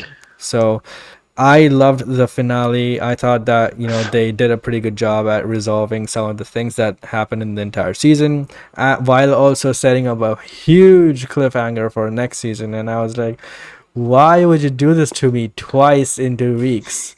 Like, it's just so, it's just so frustrating. But I love how it's done. I love the cliffhanger that was set up. It's a pretty good cliffhanger, technically speaking, but as an audience, you're just frustrated because you want to see more. Yeah.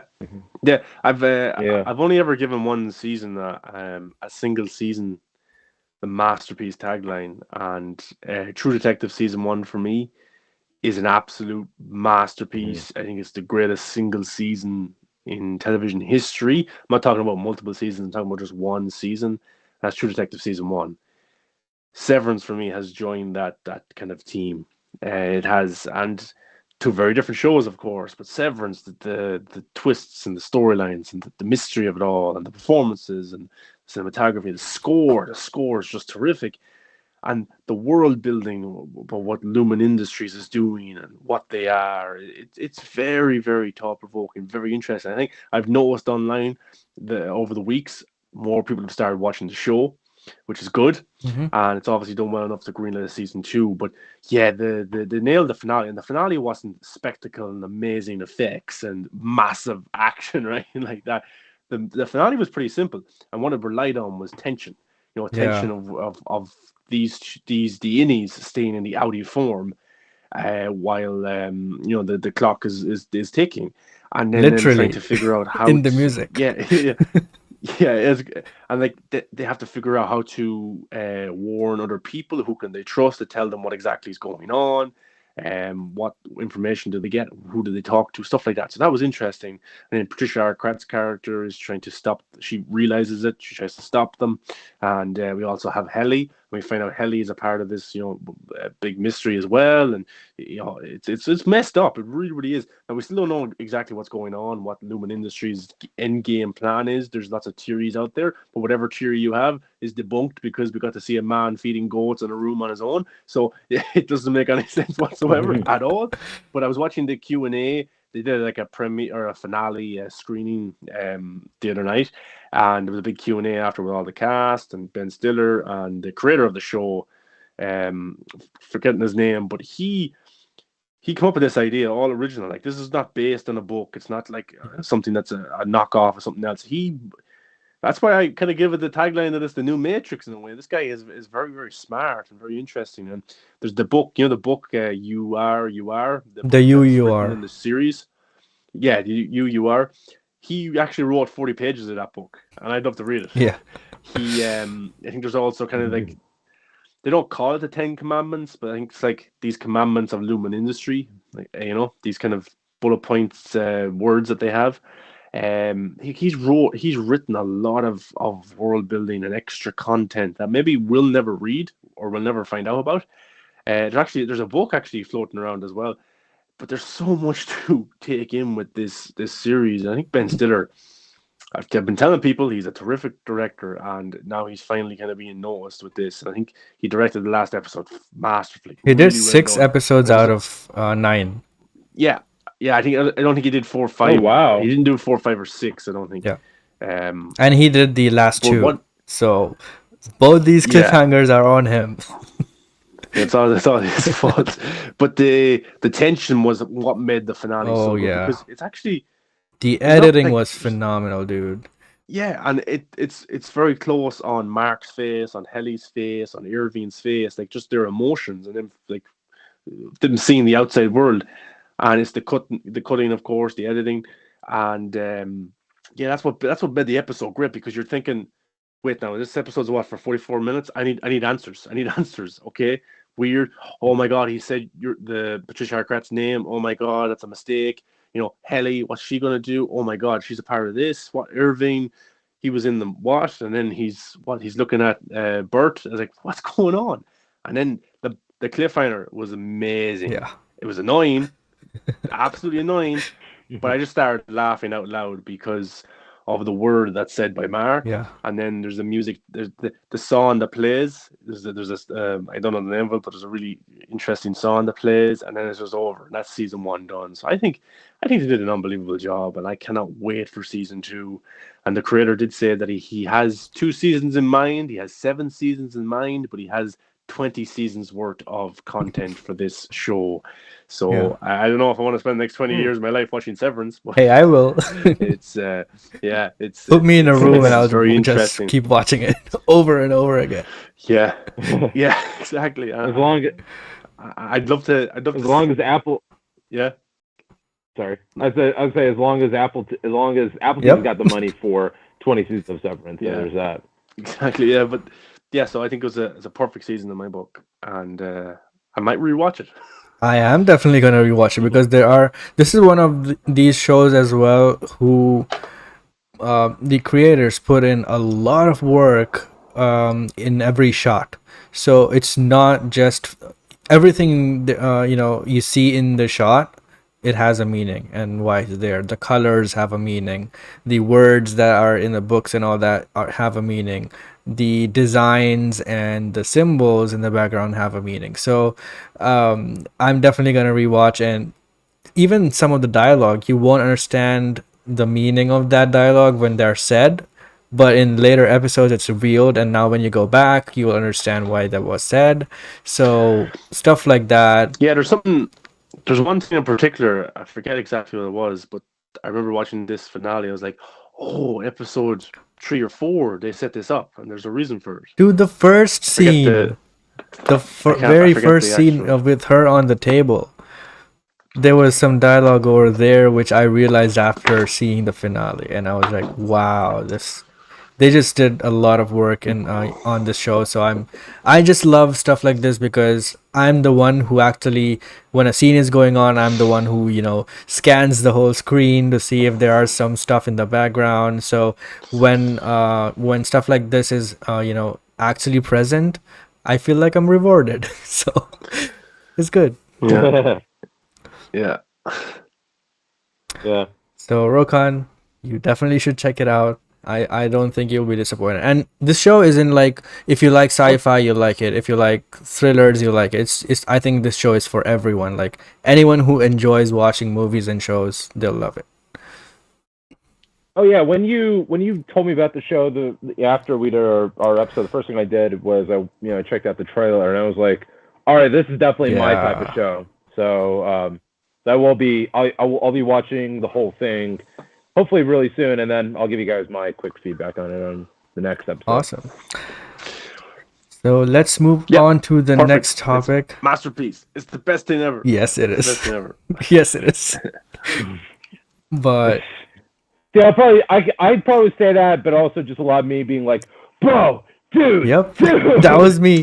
That was me. And my favorite thing with this, with these last 2 episodes specifically, was right after the episode ended, I just liked going to Twitter and tapping on the Severance hashtag and just seeing people's live reactions.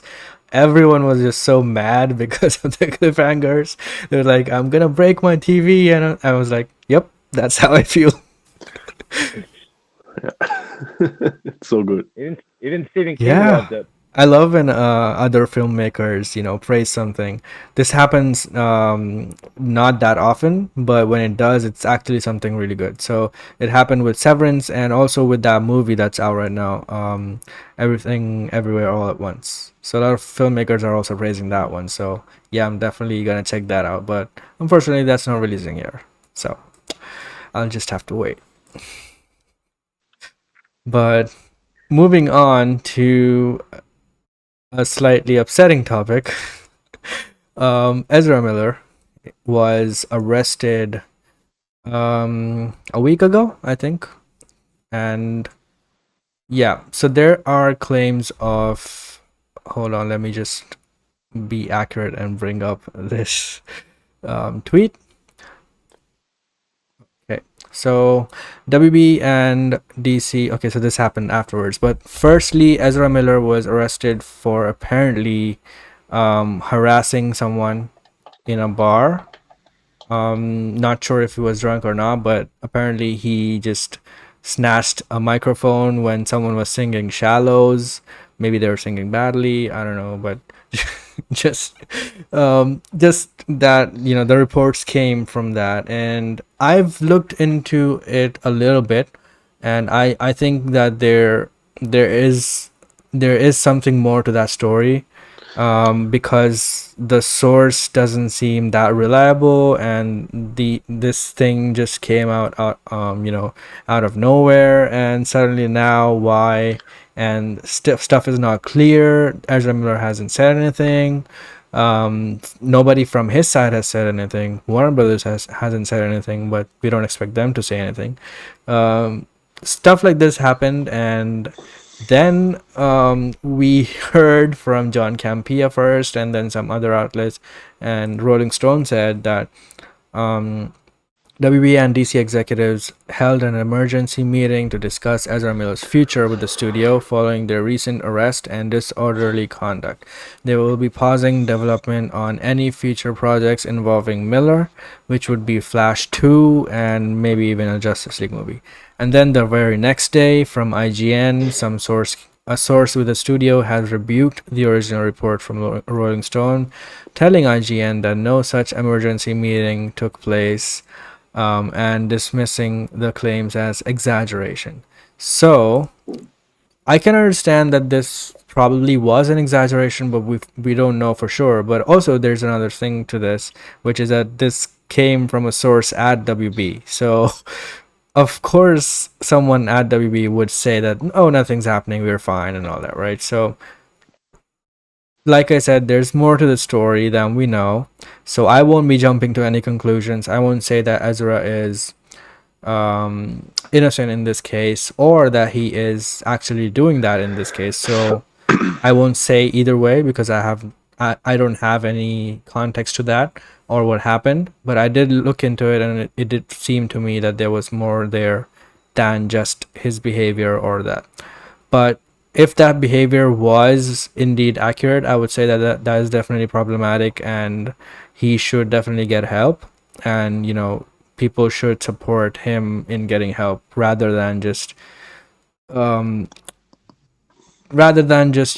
him on, getting the pitchforks out and just saying recast Ezra Miller or cancel him or whatever. So, what do you think, Maher? Yeah, and then I think there was like a restraining order as well from a couple because he broke into their room apparently and took some of their stuff and threatened to kill them or bury them or something like that. So look, yeah, if he's not well, he obviously needs some help and stuff like that. He's going like we don't know what people are going through in their personal life, so he could be going through something. He just needs some help. He doesn't have the right people around him.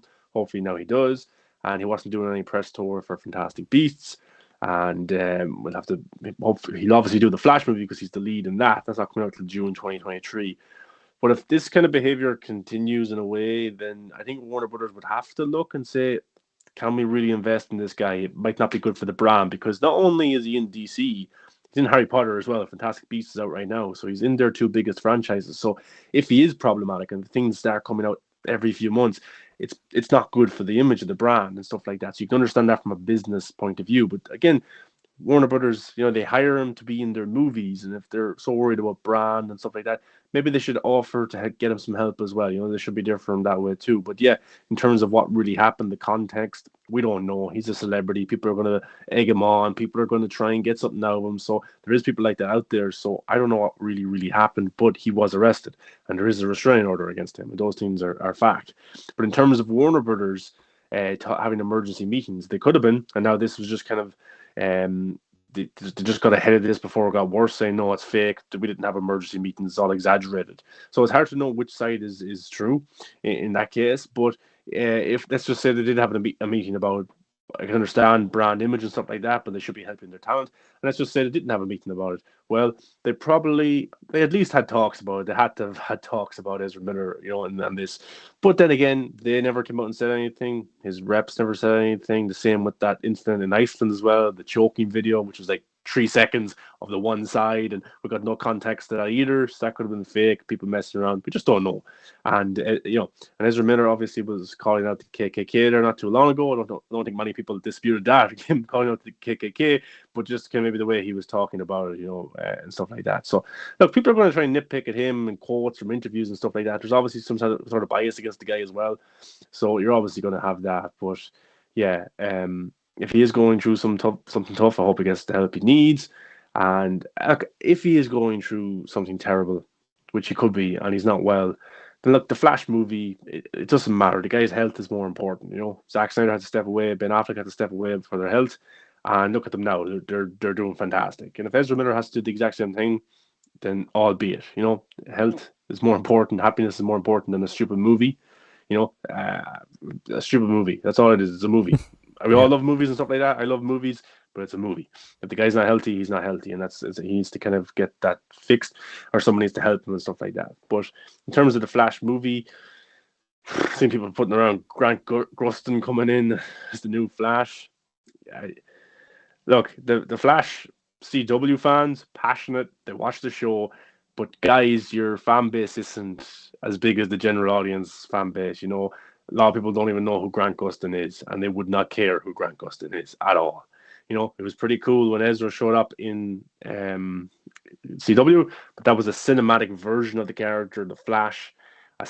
No offense, Grant Gustin as an actor, he's pretty good, but I don't know if he's up to the caliber as Ezra Miller or as a cinema actor like that, and you know, stuff like that. But him taking over the Flash movie, no, I don't buy it. I don't see it. Not, it wouldn't be possible. Yeah, firstly, it wouldn't be possible, especially because he's the lead and he's playing 2 or 3 characters in that movie. Yeah, exactly. But even just for Flash 2, just a Grant Gustin coming in, no, I would just see TV actor. I would just see TV. It just wouldn't look right at all. If you're going to recast, get Wally West in or something like that. Yeah, or, you know, or a timeline version of Barry Allen with a different actor. If you're going to do that, I hope that's not the case. I don't want it to happen. I don't think it's going to happen. But you know, yeah, I think people also kind of have, you know, Jeremy Renner. I don't want to bring up people's personal life and stuff like that, but he has his stuff there as well. And Robert Downey Jr. was, you know, his stuff there, and he is still Iron Man. I'm sure he'll come back someday as well. Ben Affleck there too as well. So, Jared Leto. Look, these guys, nobody is perfect, and we're not perfect here. Yeah, either. It's just we're not in the spotlight like these guys at all. And yeah, so I hope he gets the help he needs if he's going through shit. I hope he kind of sorts himself out, because he is supposed to be a role model as well to young kids. He is the Flash. He is a superhero. So yeah, hopefully that's okay. I don't think it'll be recast. I don't think that they're thinking of recasting him right now. But if this continues to happen, then maybe they would. But I think it's other factors that is making him behave this way. And hopefully, as time goes on, he'll get time to heal and stuff like that. So yeah, I agree. Rokan? You know, it's a shame. It's a shame that, you know, this is kind of, you know, this has just been happening, or he's getting this type of like attention, especially considering that, you know, it's on the heels of, you know, his what was going to be a big year for him for doing Fantastic Beasts and the Flash, and then, you know, Flash got pushed back. But still, it's a shame that all this is happening, because he has so much talent. He's an incredible actor, and it's bad. It's horrible that, you know, all this kind of like comes out. I do hope he gets counseling. I do hope he gets the help he needs. You know what I mean? No one wants to, you know, champion somebody to fall apart. You know, you want to make sure that he gets help he needs. So I hope so. Not for the movie's sake. I could care less about that, but for his sake. I agree. So yeah, but I do. I mean, I wouldn't put it past WB to hold some emergency meeting regarding the future of Ezra's time there, considering the fact that, as corrupt as that studio is, at the end of the day, they're a business, and they you know, you look at the way they reacted with the Johnny Depp situation. I would not be surprised if they would hold a meeting like that. You know, so all I can say is just hope he gets things back on track. That's all you can do. Just root for him, really. And yeah, and also I think the calls to get Grant to replace Ezra are bullshit, just because of the fact that, like, as Maher said, you know, it's a small audience. Not everybody watches The Flash. And also, I don't think Grant Gustin would even want to play The Flash more than the 9 years he's been playing The Flash. It's like 9 years, something like that. So I don't see him wanting to go for another few years of doing Flash sequels and a Justice League movie and stuff like that. So I think realistically they would just recast him with a different actor if it gets to that point. But we haven't gotten. Yeah, I don't see it happening as well, and I don't think that, especially with the Flash movie, I don't think they would do anything to that. They just have to you know, take the fall for it if it gets bad. But I don't think for that movie they can do anything. But I feel like if they were planning, like Marcy, you said, if they're planning to recast him, I think it would be for a sequel. And if they want to transition to that, I would maybe say that they could add a scene in here where, Barry Allen just gets stuck in the Speed Force or something at the end, and next movie just introduces Wally West. So that could be just a different character itself. You don't have to have Barry Allen, right? So, and that happened in the comics as well. So there is precedent to that. The Exactly. thing about Johnny Depp as well, like they did sack him, they got rid of him, Yep. but like his team went to a lengthy court case about him being a woman beater, and Yes. he lost it. So Warner Brothers were kind of put into a corner, Yeah. and but if Ezra Miller, It's not like these are Warner getting, Brothers wanted to get Johnny Depp out, because if yeah, they did, he would have been out way before that. yeah. I like the thing like with Ezra. Like this isn't going to go on too long. Like these people, the restraining order will end. He'll either like they're rich guys, they'll pay off stuff so it doesn't escalate too much. It stops now. So I don't think the Ezra thing will go on with that. It won't be like a Johnny Depp's thing. I don't think it'll be a long process of him kind of going to different court cases and stuff like that. I think it will end when the next one happens and stuff like that. Either he'll have to pay the money or stuff like that. But I don't think it's going to be to the extent of Johnny Depp. But Johnny Depp lost a pretty big case where he was labeled a wife beater or a woman beater, whatever it was at the time. So yeah, they kind of had to in a way. But yeah, I hope Ezra gets better, and I hope the movie's a long time away, so people will forget about this. I'm sure if he stays out of trouble until then. More than a year away. Yeah. Yeah. So Yeah. Well, I mean, like, any type of like actor that does a public meltdown, you always are anticipating their comebacks or something like that. I mean, sometimes it's not quite a satisfying comeback. Other times, it is, or with things like that. I mean, if you look at say like you look at like Britney Spears, for instance, how she had that public meltdown in like 2006, 2007, and she makes a big comeback with her album, and she gets a tour, and she kind of becomes like that example of like turning yourself around. Same with like Shia LaBeouf, for instance, and stuff like that. So it's a case where hopefully Ezra can turn things around. I agree. exactly. Let's move on to the next topic, which is kind of related to this one. WB merger. So, I hope I don't get copyright from this, but yeah. So, okay, finally on Friday, the Warner Brothers Discovery merger finally closed, and people were waiting for this to happen for years. It finally happened. Officially, it was day one. And on Monday, the office is open and, they start business. So my first thoughts were, as someone who's been following this for a long time, I would say that I hope this change and David Zaslav, I hope that he brings back Warner Brothers to its glory. The company that it had been before Kevin Sujihara and Toby Emmerich took over. It was when Alan Horn was running the company, and it was such a prestigious filmmaking company back then, and now people just don't want to work there. So I just hope from this is that it goes back to that. And I know that they are focusing primarily on streaming and all that, so I hope we get more streaming content from the established IP that they own. Harry Potter, Monsterverse they have already lost, Game of Thrones, DC stuff. I just hope that they use the potential that they have. Yeah. Like if you look, you still there, Casey? Yeah. Yep. The like Toby's an interesting kind of character in terms of the Snyderverse and us wanting more movies and stuff like that. Like Jason Kilar is gone. I don't think he was the biggest opposer of the Snyderverse. I think he was outnumbered in his rankings and his executives around him. Ann Sternoff obviously didn't want any more of the Snyderverse or Air Cut, but I think she was being a yes woman towards her bosses. She's gone now as well.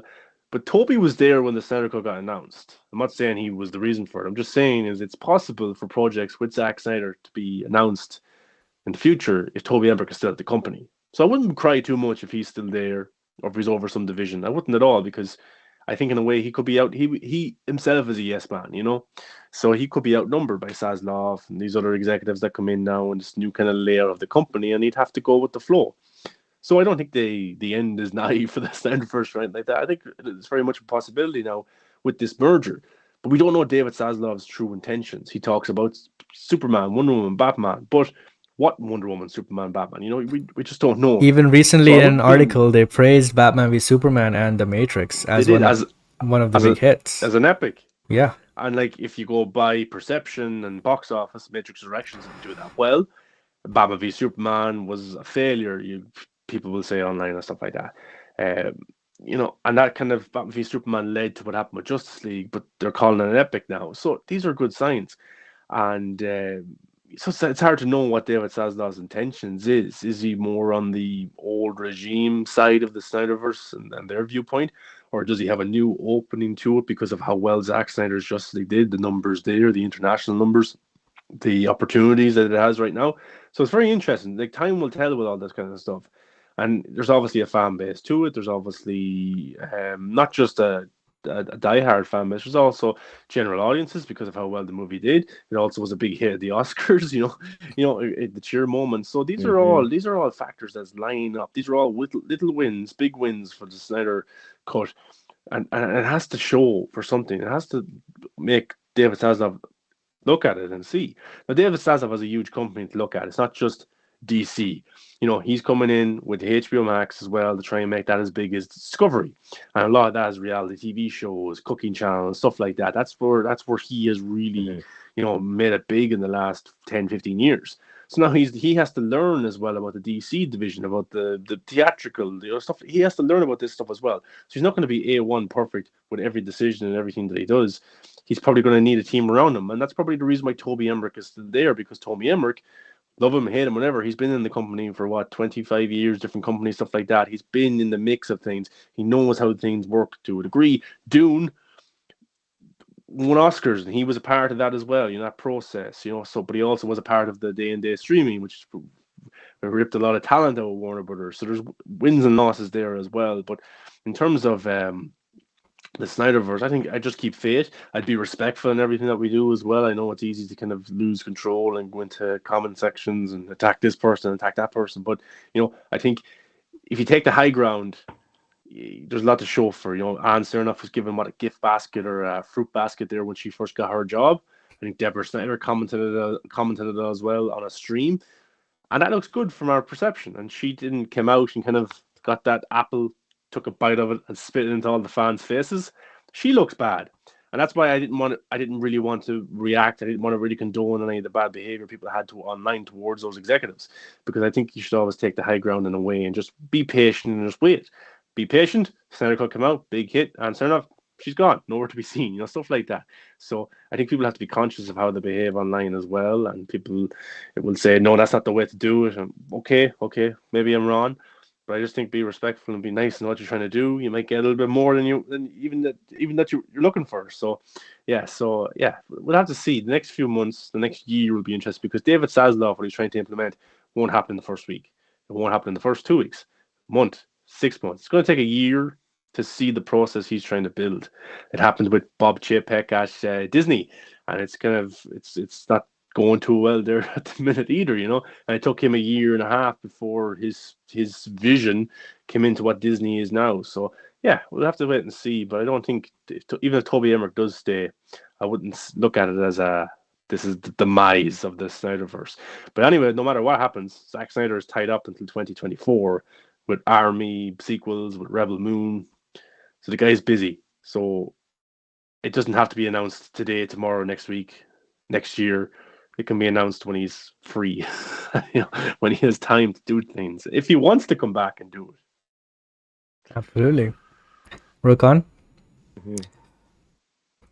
I mean, with stuff like this, you just want to be as cautiously optimistic as possible. So, I'm optimistic that Zaslav can make WB back into that pro director studio that it was for guys like Nolan and Snyder and Affleck and Guy Ritchie and so forth. So that's all you can do. Just be kind of cautiously optimistic about how this goes down. I do kind of understand like why Toby Emmerich unfortunately would be there for a little bit longer, because Zaslav does come from the world of reality TV, and he does need to adjust himself to working on a monopoly that extends far beyond just reality TV and everything like that.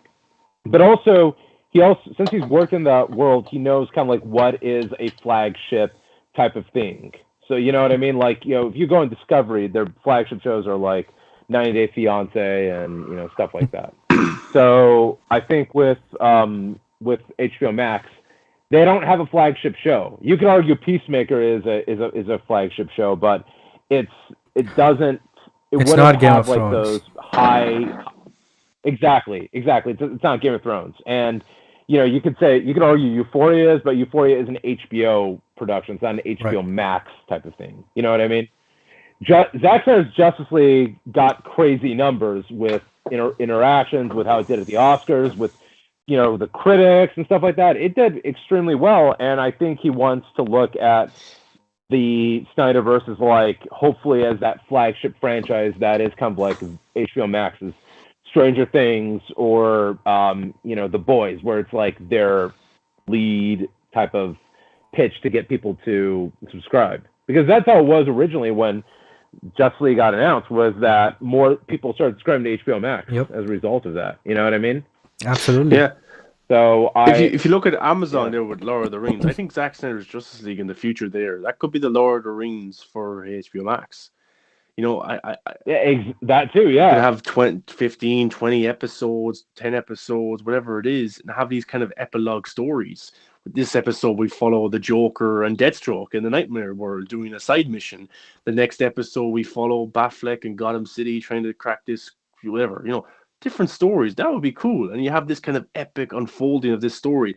It doesn't have to be done in 4 hours or 2 hours, 15 episodes. And that would be cool. And there's a fan base for it. And I think it would do pretty well. It would feel very graphic novel-y if you think about it. Like you would finish a chapter and then you'd come back. There's a new chapter to check out. It would feel very like a DC graphic novel in that sense. Absolutely.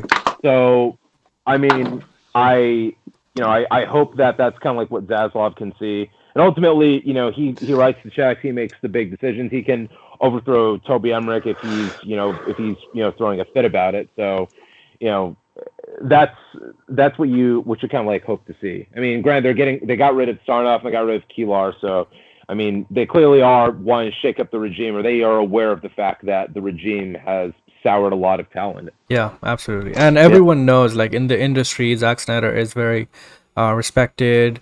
Everyone knows that he has given, hits after hits. Even with DC, no matter what you say about Man of Steel or Batman v Superman, they made money. They were successful. It's just that the audiences weren't 100% happy with the product.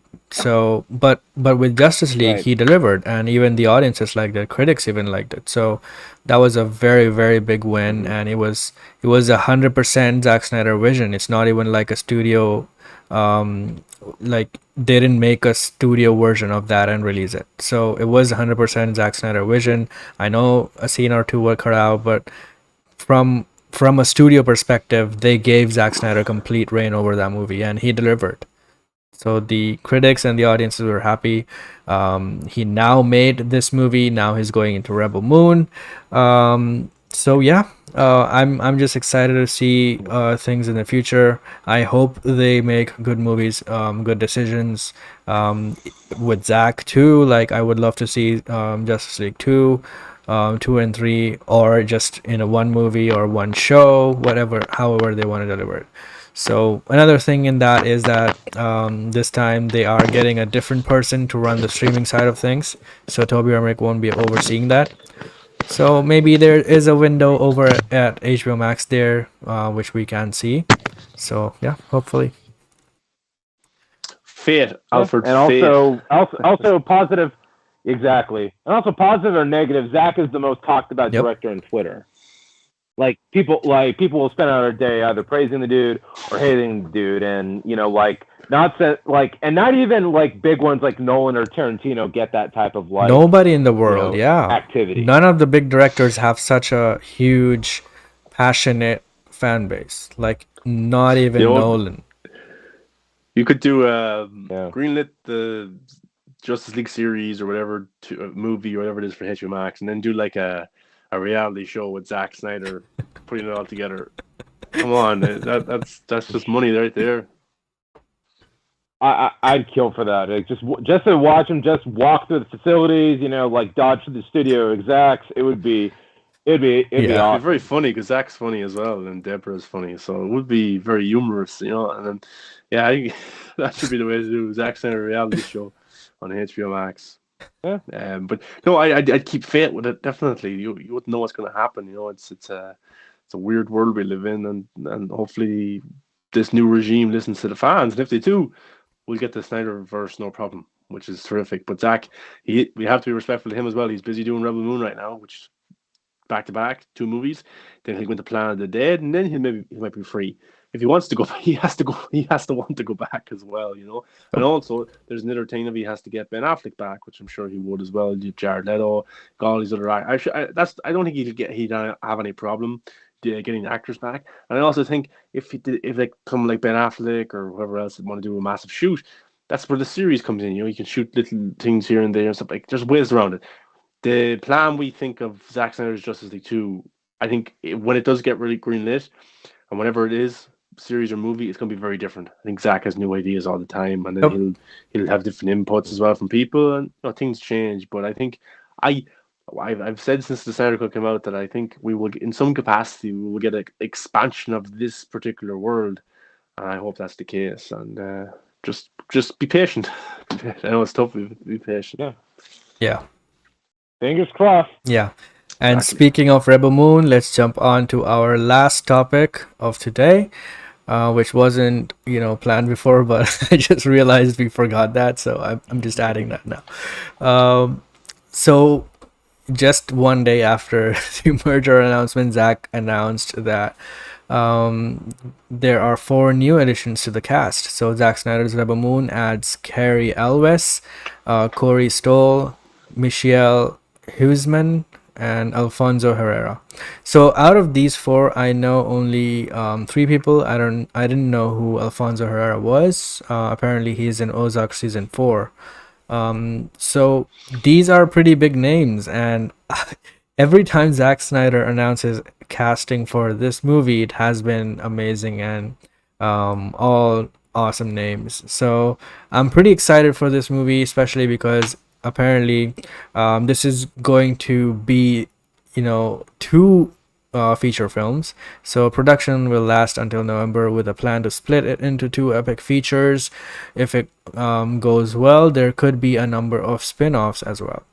So we knew that it was gonna be 2 movies, but I don't think THR is reporting it correctly here because they used the word split.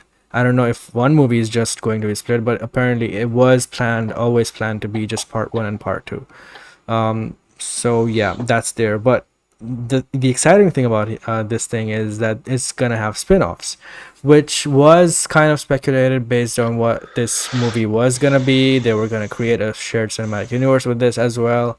So of course, if the movie was a hit, Netflix would try to do a spin-off, and it doesn't necessarily have to be directed by Zack, just like Army of Thieves wasn't. But yeah, I'm pretty hyped for it. Of course, you have this Star Wars-esque, huge, massive universe building, and then you have spin-offs like Solo or Obi-Wan or something like that. So yeah, I'm pretty hyped. I cannot wait. The shooting begins, I think next week or the week after that. So I'm pretty hyped. Yeah, pretty good. Always good cast from Zach anyway. But yeah, I think that's exciting that there might be spin-offs as well. So yeah, we could get some spin-off series or movies, and yeah, I don't know if Zach would direct them or not. Probably get other people to direct them, but yeah, it's a massive world he's building right now, and Netflix are all in, so that's very exciting. And we'll get some behind-the-scenes images and stuff like that pretty soon. So it's cool. Yep. Yeah, I'm really excited to see that. I mean, it's clear that Netflix are trying to get in the two-part space epic game in the same way WB has with Dune. So I could see them looking at that as The funny thing is Dune. that both of the So- Rebel Moon movies will come out before Dune 2. Yeah, That's true. Yeah, I forgot. So Zach will have that Yeah. beat. He will. He's ahead of the game right there. Yeah, he was ahead of the the time travel like big comic book bad game before Marvel did it. So he's ahead of this game right here. But yeah, I'm looking forward to whatever spinoffs that they have, because I know Zach had said that he originally planned Rebel Moon as kind of like a TV series at one point, that he had the lore kind of like that big. So I think kind of like doing spin-off films and just using what he had planned on with those with that lore is kind of like a good way to do spin-off films. So yeah, it's really exciting. I also really like that Carrie Elways is in a Zack Snyder film, because I think Carrie Elways is a very underrated actor, because I know him as like Dr. Gordon in the Saw movies, or like Dread Pirate Robertson, Princess Bride. So it's cool that he gets to work with Zach. Yeah, it's awesome. And I in this lineup, I particularly like Huisman, because I saw him in Game of Thrones, obviously, and then in The Flight Attendant, he plays the dead boyfriend. So yeah, he's a pretty great actor, and I'm excited. Yeah. All right, so with that, we have concluded all the topics of today. Thank you everyone for joining us. Rokan, it's always a pleasure. Mar, I just, learned to bear you with me here. So yeah. You just can't wait to rewatch Morbius. Can't wait to buy it on Blu-ray. Just have it on repeat. yeah, me too. I mean, I didn't think it was that great or anything, but I did like it. I genuinely did like it. So yeah. All right, so until next week, you can follow us at The Real Talk Live on all social media. You can find me at Krypton Caged. Where can they find you, Mar? Yeah, Movies That Matter on all social media, or Matter the Viking on Instagram. Awesome. Rokan? Roku 9413 on Twitter, and Vero and That Real Roku on Instagram. Cool. So until next week, take care and goodbye. Bye-bye.